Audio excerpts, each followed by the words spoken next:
CLIC, the Compact Linear Collider, is a study for a future accelerator that will boost electrons and their antimatter counterparts, positrons, to unprecedented energies. The CLIC Test Facility CTF3 was built to demonstrate the generation of the high current beam and to demonstrate the CLIC 2 beam acceleration scheme.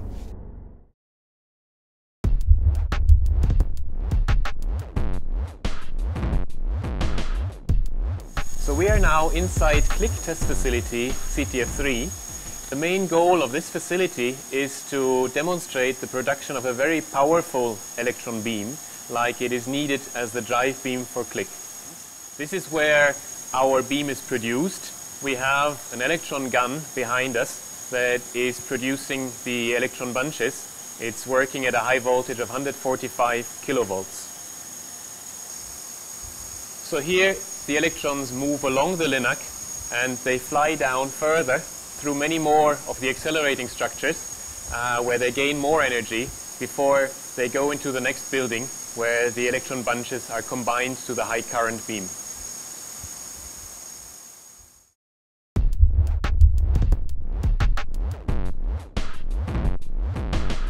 So now we are inside the delay loop. The beam arrives here from the linac, goes along here, and then it comes to this device over there, the copper color device, which is a transverse deflecting cavity that sends part of the beam into the delay loop to the left. The beam from the delay loop arrives here and then travels along this transfer line further on to the combiner ring, which is behind the line. So further down there it gets injected into the combiner ring and then continues to travel around several turns in there.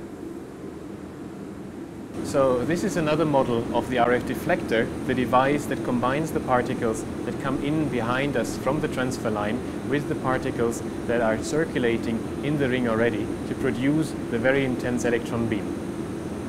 The beam in the combiner ring makes several turns and the intensity gets increased, and once we've reached the final intensity, then we can extract the beam with the device here into a transfer line that leads further down there into the next building where the beam is used for some further experiments.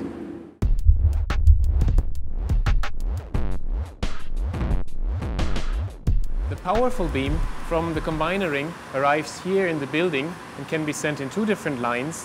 One line that has a series of power generating structures where the stability of the beam is tested when it gets decelerated.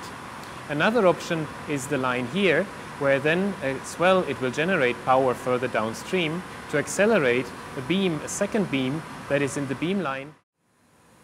So here we are at the two-beam test stand, the heart of our two-beam experiments. The powerful beam arrives in a beam line here and goes through a decelerating structure to produce high-power radio frequency fields that then are transferred by some waveguides to the other side, to this tank, where there's also a structure inside that accelerates the second beam here. And here we have demonstrated successfully that the two-beam principle of CLIC works as foreseen.